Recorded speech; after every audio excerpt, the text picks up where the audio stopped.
Right now, a mother from Castle Rock alleges that her kids are the targets of racist bullying in school, and not enough is being done about it. Frustration and disappointment from a Poway father who says he's had enough. He says his son has endured months of bullying and racist comments with no action from the school or the district. I just feel like it's blatant incompetence from the schools. A Folsom High School teen says that she has become the target of racist bullies both at school and online. And tonight, the teen's mother is calling for the school to do more to protect her. 3 parents are suing the Duval County School District, claiming their kids were subjected to racist acts. "Build the wall higher" was scrawled across this 12-foot wall in letters 18 inches high. The graffiti greeted kindergartners through 8th graders as they arrived to school Monday morning. 75% of the students here at Kali Kalmecca Language Academy are Latino. So a Washington school district decided today that Asians are not students of color. This would have been great to know growing up, because whenever someone pulled their eyes back or called me a chink or told me to go back to my country, I could have just been like, wait guys, I'm one of you. Hi everyone, and welcome to another episode of Courageous Conversations about our schools. This is your host, Ken Federnick, and as you probably surmised from the intro you just heard, my guest and I will be talking about a painful and pernicious problem, racism in our schools. And as you will hear me share with some data points in a few minutes, this is no small problem. It's not an aberration, something that happens only occasionally. Reports of racism in schools show that it's quite prevalent, that it has nearly doubled in the last 3 to 4 years, and that the impact on students emotionally, socially, academically is often quite devastating. Just a quick note here, what we are not going to be discussing in this particular episode because of time are policies and practices, system-level factors in schools, in other words, that discriminate against students because of race. That problem will be the focus of a future episode. But the idea here is for us to first understand how interpersonal racism plays out in our schools and to consider these 3 questions. What can be done to prevent it? What should educators do when it happens? And finally, how should students learn about racism in schools? Well, there are many perspectives, of course, on these questions, and often dramatically different ones. And I suspect you will hear some of them expressed from guests that have joined us today. Oh, just a note about the approach we take on this podcast.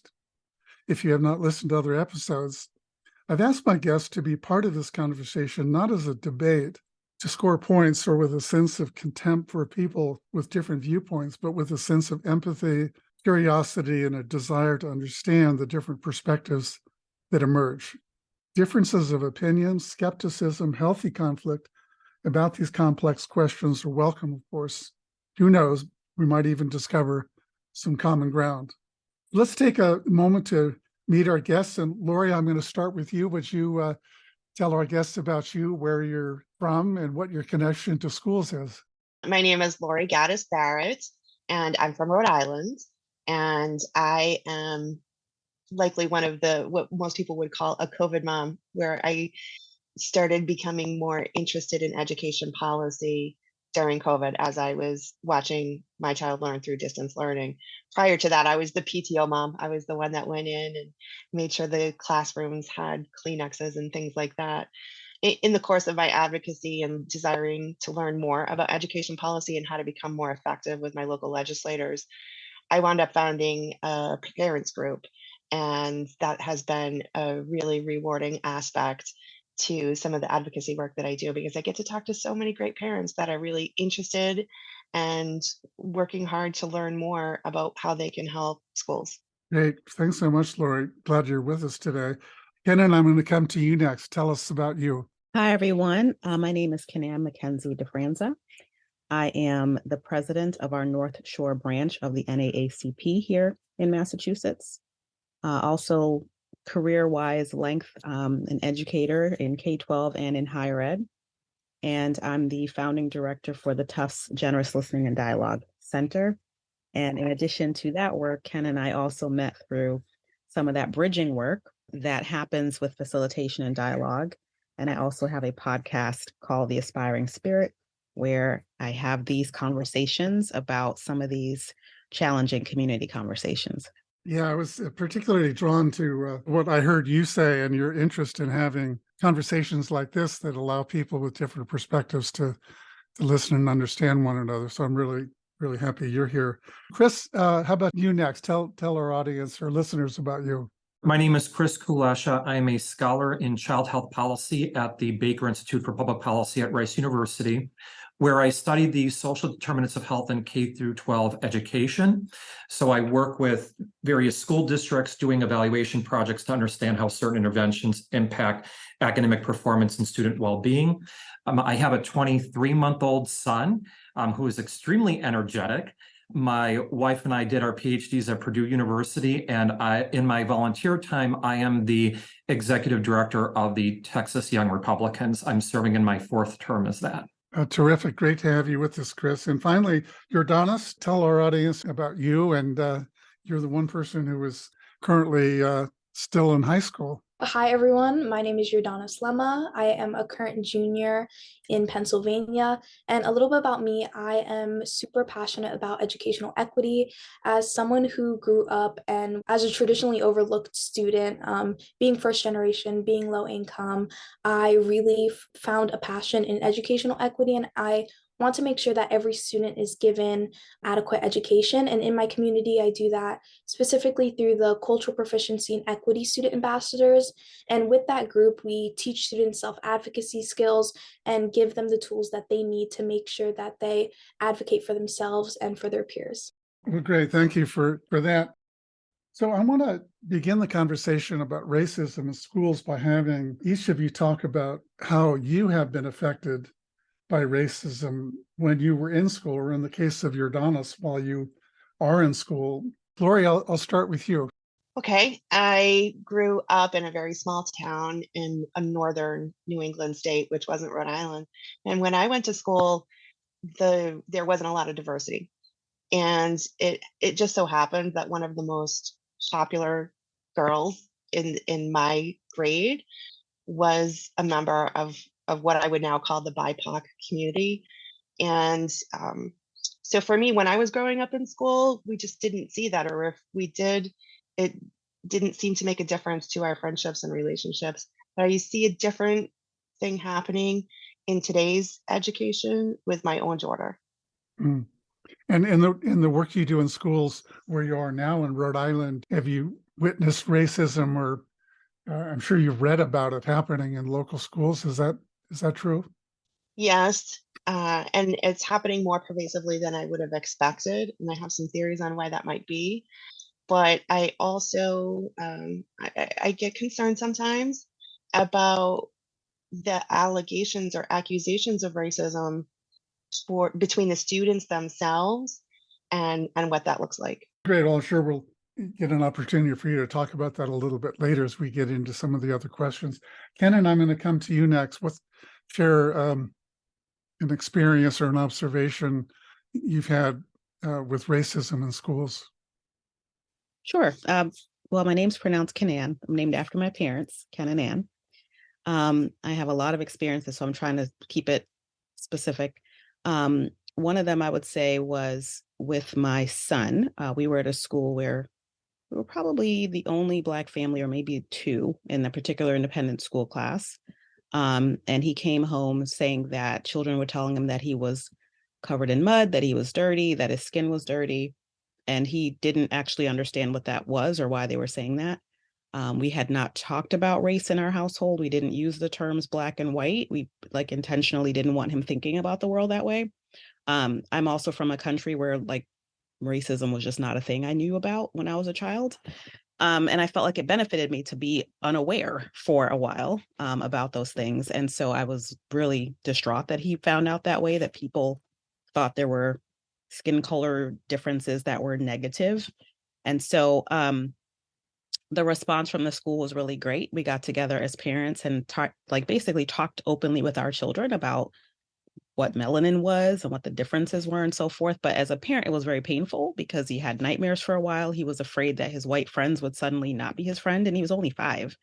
And I realized early on that in this country, just the optics and the difference of color was going to mean having those conversations earlier than I would have had in my own childhood. So when I came to this country, I immediately had lots of many scenarios that I could go over all the time in school. And I felt like I had some resilience because I had the formative years of knowing that how I was made was just fine in God's eyes. But I think that for someone who was 5, learning that for the first time, it was really hard and traumatic for him to encounter that. That was, for me, really the first time my own child had experienced that. And I think I took for granted that I'd worked my way through it into adulthood, but I never saw someone have to deal with that at such a young age. What country did you live in before coming here? I'm from Guyana. Okay, great. Chris, I'm going to come to you next. Share an experience you've had with racism in schools or something you've experienced directly or witnessed. Sure. So my biggest impression came when I transferred from my elementary to middle school. So I was very blessed regarding my education. My parents enrolled me in some of the best private schools in Southeast Michigan. The secular Montessori school that I attended through 4th grade was extremely diverse, and the students and the teachers embraced that. The students were children of business and medical professionals of international firms, and each of my closest friends was of a different religious and racial background. Most of my friends were Indian, Filipino, Japanese, and Chinese.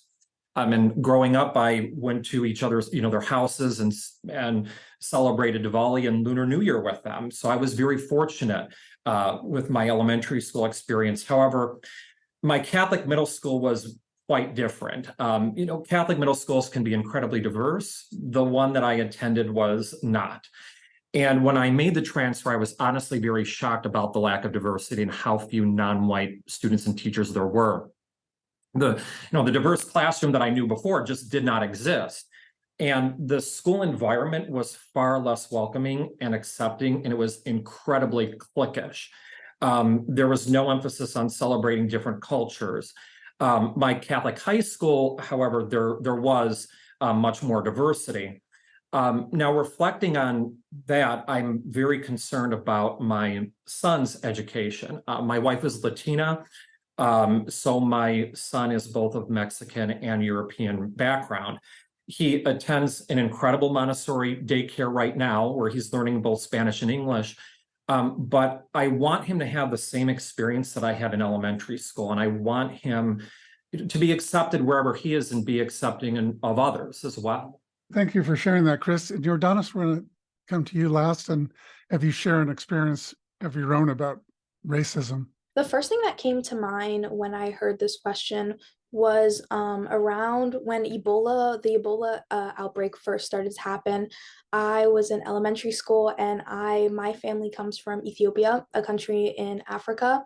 And I just remember being asked if I had Ebola, being asked if my family had it, just because I was from African descent. And having that experience, among other experiences with racism in my education, especially since I've only gone to predominantly white institutions, it has definitely taken an effect on my mental health, along with other students that I've talked to about this. People don't realize how much of an effect that these racist situations have on, especially elementary school students, how much it has on their mental health. It has definitely, thinking back on these situations and looking back, I realized how much, just like your son, I had nightmares. I was always terrified that people weren't gonna want to be my friend because of this. And because of that, I really want to make sure that people realize that these situations, this racist situation, it happens, it's not isolated, and it happens more often than people think. And people need to realize how much it has an effect on people's mental health.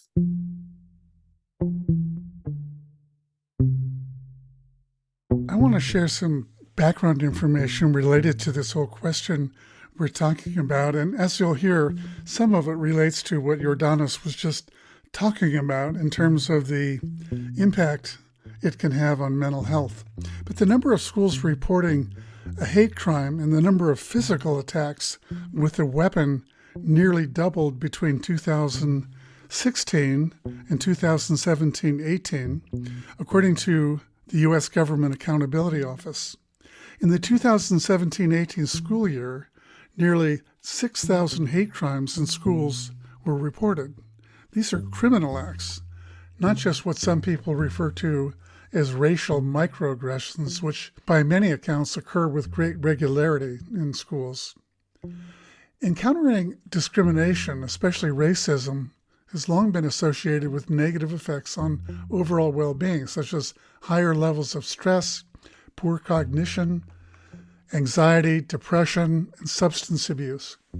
According to a 2021 study published by the journal Pediatrics, those who face discrimination frequently, at least a few times a month, were around 25% more likely to be diagnosed with a mental disorder and twice as likely to develop severe psychological distress than people who didn't experience discrimination or did less often, according to a study published recently in the journal Pediatrics.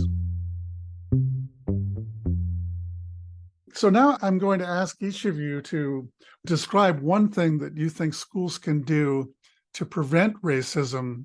And so let me go back in this order. I'm going to start with you, Lori. What do you think schools might do to prevent the kind of thing that all of you shared and the kinds of things that are showing up in statistics across the country?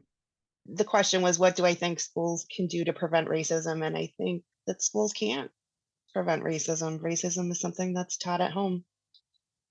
And I think what we can do is respond to it. And what we can do is teach children through their education how better to behave and take some of that racism that may be encountered in the hallway and deal with it appropriately, right? Like, so you were talking earlier about incidents of, physical assault, and I never experienced that when I was growing up, and that doesn't happen where I live now.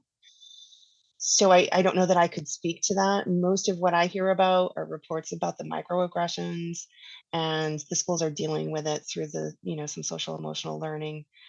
And I have some mixed thoughts on how well that's addressing the problem. But yeah, I don't think schools can prevent it. I think the best we can do is to teach about it and to teach why it's wrong. And that's about the best they can do. But I'm really curious to hear what other people think, especially the young lady that's the student. I'll be curious, like you are, to hear what others think. And perhaps even if you can give an example of how educators have successfully gone about preventing racism. So can I come to you next and have you respond? Sure. Well, in my work, I have to believe that schools can be instrumental in this. Sometimes children do commit microaggressions and racist acts because they are in fact ignorant. They may not know that something is racist. They may not even know the origin.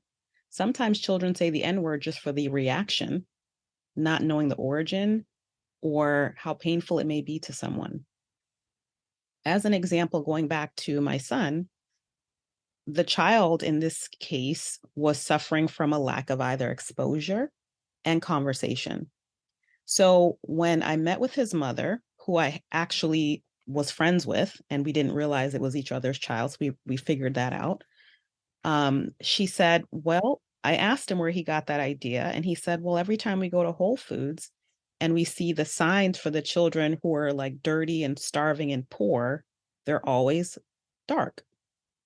And so for him, he had made the assumption and the correlation that these children were impoverished and dirty, and that's why their skin was this color.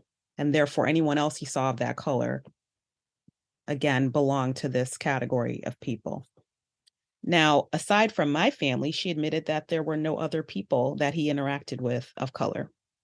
And like I said, our school was not super diverse at that time. It was a school in Maryland, but the school was very proactive and decided that part of how we prevent this kind of ignorance and that narrative that starts to go unchallenged is by positive exposure.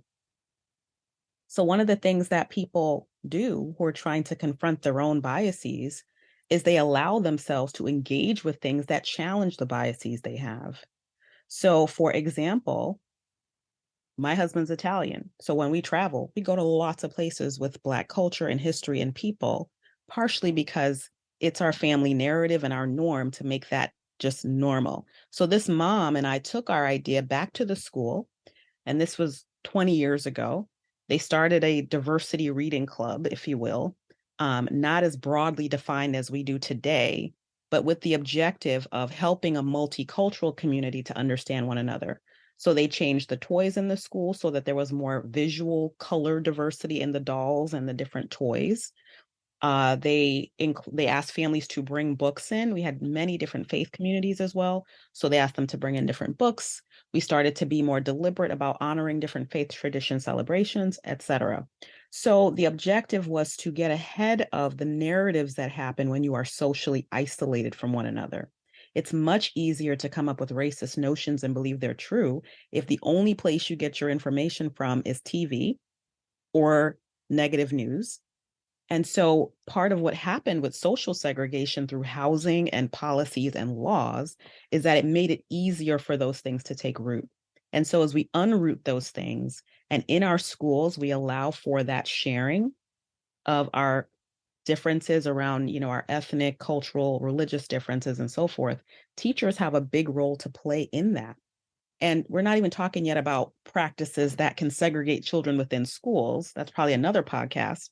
But as we look at these policies that unintentionally segregate children in schools along race and economics and question those and start to be a little more heterogeneous in the way we group children, you do see less racist behavior and ideas coming from them, because this idea that Lori was talking about can come back to some of our schools where the natural interaction that happens with children is actually fostered in the school. Thanks for that. Lori, I just want to come back to you for a second. What do you think about what Kenan was suggesting there? Does that make sense to you, or are you worried about that kind of approach that she described? She's so well spoken. I was kind of in awe. Yeah, what she said makes sense. Absolutely. And I really like the idea of, changing out some of the toys and bringing in some books, to that portray people of color in a positive way. I 100% support that. And I understood and appreciated what she said about sometimes microaggressions aren't done intentionally. And I think that's an important point too. The term racist has become so charged in today's society and as part of the culture war that when there are kids that don't have the deep understanding because they just don't live in a very diverse situation or go to school in a very diverse situation, they can't help it. And so, yes, the schools can and should be doing more to make those experiences available. But I am concerned about some of the social emotional learning that I see taking place in the elementary school. And I think the example I would give is that when my daughter was little, her very best girlfriend was Asian, and she never even noticed until the teacher pointed it out as part of the social emotional learning. And, I think sometimes we, in our quest to overcome and come together this problem, I think it may at times have an unintended or unanticipated side effect. Thank you for that, Lori. I want to come to you, Chris, now. And you had said in your opening comments that you were concerned about your own son and whether he's going to have a more experiences than you did in some cases in diverse settings, that it was really important to you. But I would love to hear what your thoughts are about what schools can do to try to prevent racism. I do think that schools can play a role in preventing racism. And this is, of course, an incredibly complex question. And I think it really depends upon the way that racism may present itself. So what I'd sort of like to do is speak more broadly and then maybe go into an example of one of the interventions that research has shown that has been working. So one thing is that really, educators and students need to understand the school's climate to build a prevention strategy. And I think that they really need to be able to understand what are the factors in that particular school that might be contributing to racism. They should set high expectations in their behavior for themselves, teachers, administrators, and students. And it's important for educators, of course, to be a model for students. And they should also support open and difficult conversations surrounding racism. And they should also include parents, I think, in establishing those strategies to be able to prevent racism. What I think is very important too are those interpersonal ties between the student and the teacher. So really quick, I like to, as an example, speak about suspensions, because suspensions are very strongly tied to student outcomes, including grades, dropout rates, and substance abuse risks. So minority and students with disabilities are much more likely to be suspended in schools. And there's actually some very interesting work that's being conducted at the University of California, Berkeley. And what it suggests is that using an empathic mindset intervention for teachers can help reduce bias in school suspension. So what this approach does is it focuses specifically on the teacher-student relationship, and it doesn't focus specifically on bias or racial disparities in outcomes. It shifts teachers' mindsets to be more empathic towards their students. And initial research is showing that this approach is cutting student disciplinary action in half and reducing disparities by 45%. And what's particularly notable about this is that the effects of this program go beyond the year for which it was implemented. Yeah, thanks for that, Chris. Let's hear from Jordanis. Jordanis, share with us what you think schools can do to prevent racism. It's easier said than done to just prevent racism in schools. But I think the most important thing is to get rid of this colorblind ideology. I think people use the word colorblind as a way to ignore racism in schools. And if you're just ignoring the racism in schools and you're having this colorblind approach, then you're not going to be able to effectively prevent racism in schools. I think that racism is perpetuated by silence. And if schools continue to stay silent on these issues happening in our schools, then we won't be able to actually prevent racism. Yeah, I think there is an argument. I've heard it before, even on some of our podcasts, that to the extent that you draw attention to race, you're promoting racism. But what you're saying is that you can't avoid it, and if you do, you're gonna see more racism, not less. So I think there is nuance here that's worth mentioning. So what Lori is talking about, I think, is important. I think what Jordanis is talking about is important. The idea that the teacher pointed out someone's ethnicity prior to the child noticing can be problematic. Children can sometimes feel triggered and actually angered by noticing a difference they didn't notice before. However, trying to teach children to be colorblind as though there are no differences and it doesn't matter is also problematic when they are in fact noticing. So children may notice differences in color as early as, preschool, but what they make of it is what we can help them to do in the classroom and in the community. Even children of color may wonder, well, why is my skin different? Why is my hair texture different? And the way you talk about that as a parent or community also matters, because we want to avoid internalized racism, where people learn to hate themselves because of what they believe the societal message is. So there's work all around in recognizing when and how children notice differences and how to talk about those differences. But simply pointing it out and essentially, otherizing someone to make the point is probably not a healthy approach either. So when I am sometimes brought to high schools to talk about crises around racist incidences, I don't really talk so specifically about the particular person and their specific race. What we talk about is othering and belonging, and the difference between bullying someone and this larger concept of hate behavior.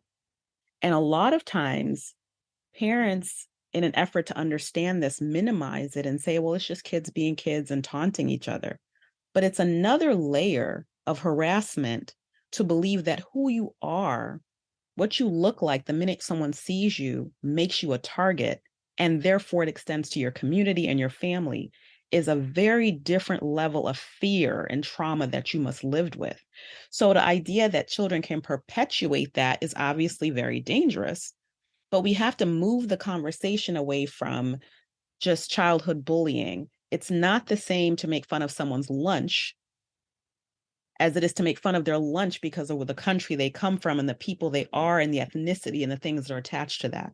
So knowing that distinction and knowing the appropriate ways in which to engage around developmental conversations is important. I think a lot of parents are angry about a lot of this DEI work because I think it is not age appropriate.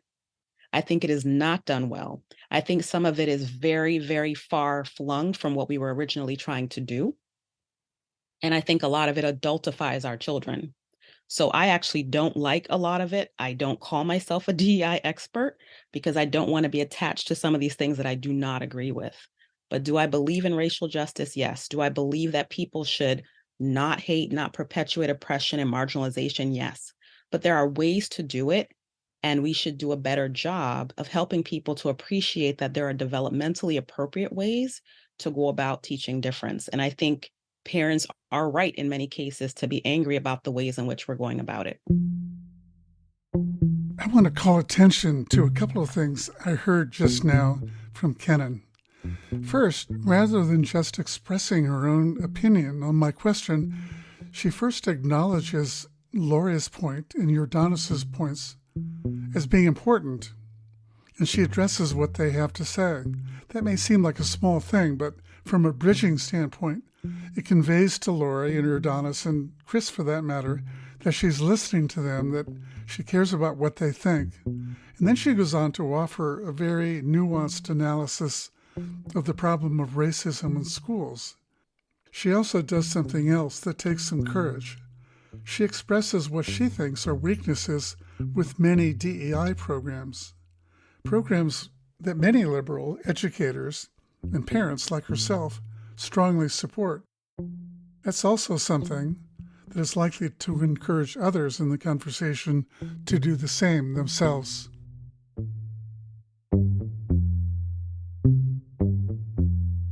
I want to move to our third question, which is what should schools do when racist acts happen? And I raise that because in my reading about what's going on in this country with respect to race and racism, and recently did an episode on anti-Semitism, which is quite problematic in a high school back in Maryland.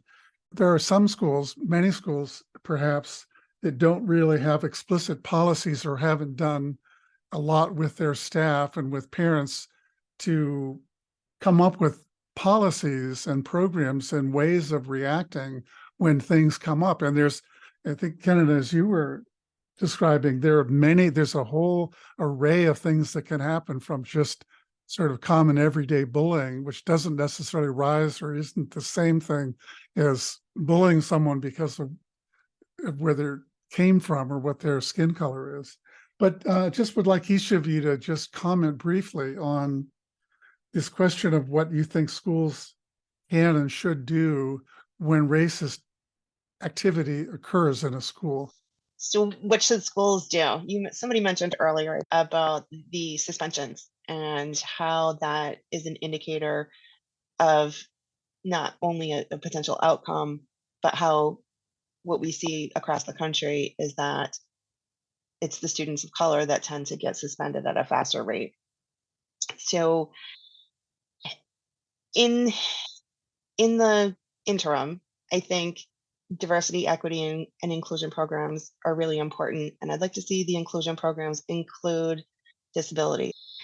What I am worried about, and I share kind of fear, is that the pendulum is swinging too far. And now we have, right here in the state of Rhode Island, we've got segregated spaces. We've got special programs that only students of color can attend, and the white kids are excluded or have their own space.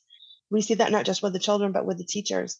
And as a matter of fact, there's legislation currently pending within the Rhode Island General Assembly right now, trying to fund a program that would recruit and retain teachers of color. And I support that. I think there's a pretty good argument for for having children in a classroom with a teacher that looks like them.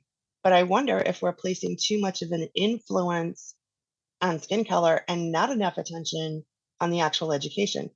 And what I see in our state scores is that we're not doing a good job at any of it. And I'd like to see more work done.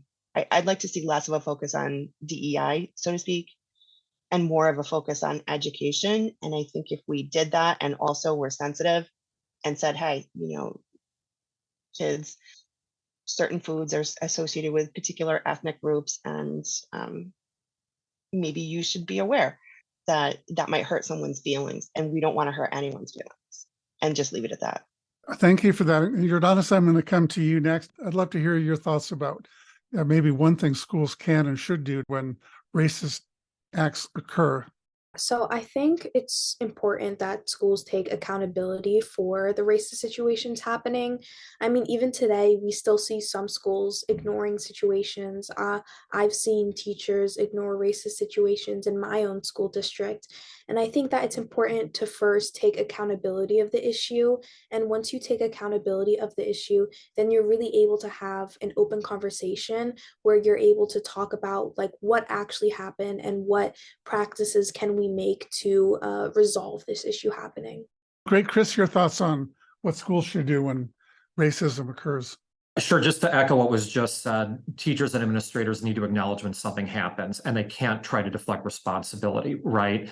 They also need to be able to understand why the incident happened, what the motivations were, and then try to take steps to reduce the probability that it'll happen again. If I were to focus in on, I guess, one policy direction or one place to go, I would say access to mental health support. For example, here in Texas, more than 80% of the counties are mental health professional shortage areas, and that's defined as having more than 30,000 residents per practitioner.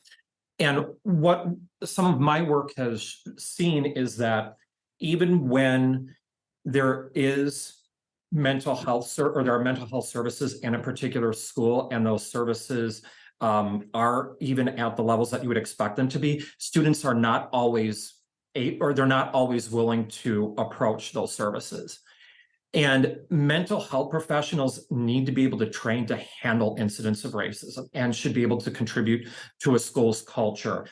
And with that, those mental health professionals should be integrated with the school's functionality and also regularly communicate with parents so that they know best how to approach a student when something occurs. Chris, when you refer to mental health support, are you talking about the victims of racism as well as the people who have committed these acts? I would say yes, it should be an all of the above approach. Individuals should be available for those who were the victims, who witnessed the incident occurring, and also those that partook in the incident. Ken, I want to come to you. What are your thoughts about how schools should respond when these things happen? Yeah, and I think again that the reason that I don't lead with DEI expert is the same reason that schools have a challenge with this. I think if we were to think about this as humanizing one another, it is a more universal language that people understand. Many parents do not want their children to be perpetrators of race and racial hate, violence, et cetera. And sometimes, again, they bristle at the term racist or DEI. But when I talk to them about, what it might be like for someone to come from a group to feel unsafe all the time, every day, being bullied. And I mean, this is happening around me. I get calls, I get emails. It is extremely traumatizing for the entire family. And when parents understand it from that perspective, they're more willing to empathize and listen rather than coming in and talking about structural racism, for example. But I do want to touch a little bit on programs that are meant to do things like retain teachers of color and what that's about. I think one of the things that is challenging in our country is that there is a through line from our legacy of enslaving other people and where we are today as a society. And part of the representation efforts include retaining individuals in a profession where once we were no longer legally segregated, there was still a lot of hostility with people coming together, including the adults. And so part of that work has been to create these affinity spaces for people of color, which can seem irrelevant and maybe reverse segregation, but it is hard to communicate one's lived experience to someone who just doesn't have that day-to-day experience. And when you are in rooms where you feel understood, seen, and heard and supported in a specific kind of way, it makes it likelier for you to succeed. I don't think it should be a zero-sum game where some people get things and others do not. But the fact that we do have such different lived histories in the United States is why these affinity spaces tend to be helpful, and these targeted approaches tend to be helpful. I can't really explain in a matter of a limited podcast what it's like to be the first Black elected official in my town, Black person on my school committee, and have someone try to basically attack me in public because they didn't understand why I'd gotten on the school committee. They didn't ask anybody else how they got on school committee. I have a PhD. She didn't care. She wouldn't refer to me by my name. And it was an incident that became public in our town because our town was shocked that someone would actually do that. And without saying it, they understood that the way I look raised an alarm for someone. And that's not an experience I can share with just anybody. There are people for whom that is something they live daily and can relate to me on. And therefore, that affinity space where maybe I can talk about that is valuable to me. But it's not meant for me to segregate from the rest of society in lieu of having these spaces. I think we can do both well, but we have to do them with the objective of unifying our community. It's not meant to be a space where you segregate yourself and remove yourself. But there are times where what you are going through as an individual really is so unique to your community or to your group that that is where you go for solace. And I know that there are many other types of affinity spaces, but oftentimes when they're around race and ethnicity, they can be charging to people. They can be confusing. It can be concerning about their objective or how helpful they are. But I'll leave you with one example. I was working with the school district and someone talked to me about, the worry about creating affinity spaces. I don't think we should run amok with them, but I do think they can serve a good purpose. And I tried to get her to think through whether she belonged to any affinity spaces. This was a white woman. And she said, well, come to think of it, I have a child, but I'm an adoptive mother. And when I started going to mothers groups, I didn't give birth to my child, so I couldn't relate to anything they were talking about as new moms. And I felt really awkward and ashamed, and I didn't want to be there. But then I realized there were groups for moms like me who had adopted their children. And then I felt like I belonged. I felt like I understood. And when she and I had that exchange, she finally understood why it might be the case that some parents who are having similar experiences around their ethnicity, race, or place of origin might want to be together.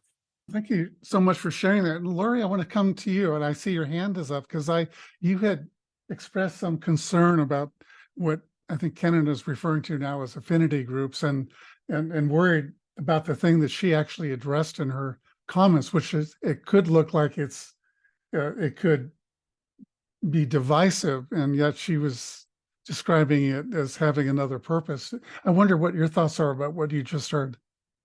Yes, I appreciate the opportunity to clarify. And I think that was a great explanation of why that might be needed. But when you set up an affinity space and you're a school, right, you're a government institution that's publicly funded, and there are laws against discrimination based on race.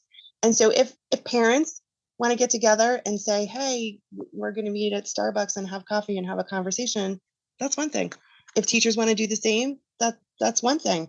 But when you are a government or a publicly funded institution and you're engaging in segregation, I have a concern with that. I still do. And I really appreciated the comparison with the adoptive moms versus the skin color, because it helped me understand her thinking, and I appreciate that. Yeah, no, and I totally get where you're going with that, and I can understand how that could run amok.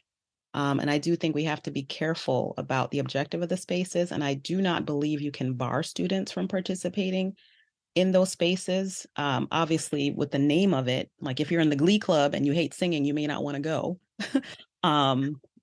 But right, I played the trombone and I had no business in the Glee Club.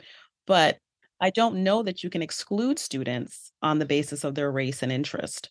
But I do think you can create spaces where maybe it's for the students who are learning English as a second language and want extra practice. Maybe that means that now you're pulling in their cultural and ethnic origin and we're able to support them in that way. I was a part of the Caribbean Students Association because it made me feel less anxiety and it helped me to learn to navigate the United States and to understand how things work. And that was in my college level experience. But again, it didn't mean that we couldn't have people who were not of that group there. And I think if that kind of exclusion happens, where it's like you're barred, you're excluded, you don't know, I can see how that could seem counterintuitive. And so I don't know the specific policies you're talking about, but I think that obviously people may opt into a space because they find it relevant. But I think if we get to the point where we're creating exclusion and division and other types of, isms and schisms, then we do have to make sure that that is not an unintended consequence. There's so much more we could talk about on this topic. I just want to quickly go around and have each of you share just a takeaway from today's conversation, not only about the substance of it, but the way we had the conversation. Kenan, let me start with you. I just have to say, I wish we were all together. I'm so excited. I feel like I want to get to know everybody on this call so much better, and I could do this for another hour. I really, really appreciate hearing a student perspective. I want to hear more about Chris's perspective, particularly coming from the Republican Party, because I think that there's a lot of opportunity there that we don't hear about and we don't really do in our very polarized spaces. And I think that what Lori is talking about, I would love to have had more time to talk about how do we address systemic things that have happened appropriately today, and how do we do a good job of not creating new ways that we are bifurcating our society in response. So I would have loved to have that conversation, and maybe in the future we'll be able to do that. But I really loved hearing what everybody had to say. I really respected your comments, and you're also smart. Kenan, thanks so much for being part of this courageous conversation. I really appreciated your involvement. Chris, let me come to you and hear your thoughts about what your takeaway is from today. No, thank you so much. And I of course wish we could keep this conversation going as well, and we could all, see each other in person and have a roundtable with this. But as mentioned with a little bit with the Republican Party and such, I've been active in politics since I was 16. I was a precinct delegate up in Michigan, a precinct committeeman in Indiana, and now a precinct chair back, in Texas. And speaking of polarization, it is something that concerns me, and it does concern me that we can't have as many good conversations, and that those that want to have good conversations are being drowned out, because there are solutions out there. There are excellent policy solutions out there.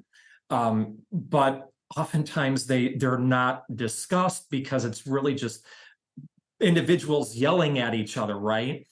And, just going back a little bit about what was being said before, all of this is, important to me because, my son, he's, Latino and, white. And, my wife and I kind of grapple about, well, how is he going to identify himself? In terms of these programs, is he going to check that he's Hispanic and Latino, or is he going to check that he's white? And what would we like him to do? And, we want him, of course, to be accepting of others. And we want other people to accept him. And having conversations like this, I think, will make sure that, or help make sure that he's able to be with individuals across all of our society and spectrum. So I know I'm kind of rambling a little bit right now, but the polarization does have me disheartened. I'm just so happy that I was included in this conversation, and hope we can keep things going. Jordanis, I'm going to come to you next. Just a takeaway for you from today's conversation. So I couldn't agree more with Chris. I think that polarization is killing our country, and people have become so divided in conversations. I mean, even in families, people stop talking to family members because of political differences. And I think having these type of conversations are so helpful. And again, I would love to have a conversation further with all of you, maybe in person, and actually go into like the structural things in the education system that are affecting us. Thanks, Jordanis. And Finally, Laura, your thoughts on today and what it meant to you and what you're taking away from it. Thank you, Ken. I just can't say how pleased I am to be included and with all these bright minds that I have really enjoyed the conversation. I think the biggest takeaway that I had was something that Ken had said about the adoptive moms and the affinity groups and Jordanis. I it I really enjoyed just listening to her. She has such a fresh perspective, and I'm gonna reflect on a lot of the things that she said because her experience has been so different from my own and what my daughter is experiencing. And Chris, you've just been fabulous with your policy talk and the Republican Party. And I do think that there's room for some policy changes within the Republican Party in order to at least to actually be more welcoming, but certainly to appear more welcoming. And I think that's something I'm excited to watch you in the future perform. After I thanked my guests for being part of this courageous conversation, I reflected a bit on what happened. The fact that two conservatives and two liberals had a fruitful dialogue about a potentially contentious issue, the fact that they all wanted to continue the conversation with each other, illustrates to me that when we set the right tone, that when we ask people with different perspectives to be curious and not confrontational, they often do. The challenge, or maybe the opportunity, is this. How do we create spaces where these depolarized exchanges can take place on the ground in local school districts? It's not in official school board meetings, that's for sure, but I have found they can happen in other settings where participants in small groups agree to follow a few simple conversation agreements, like the ones used by an organization called Living Room Conversations. Be curious, seek to understand, don't interrupt, be respectful. I've been using these simple agreements for local events I call schoolhouse conversations. Parents, educators, school board members often come together and actually have lively civil conversations on challenging topics, like the ones we had today about racism. That's no small thing at a time when the culture wars, during an unprecedented era of toxic polarization, threaten to tear apart our schools. Well, if you're interested in learning more about this approach, take a look at the episode notes on our website, schoolconversations.org. That's it for today. Thanks for tuning in. So long, everyone.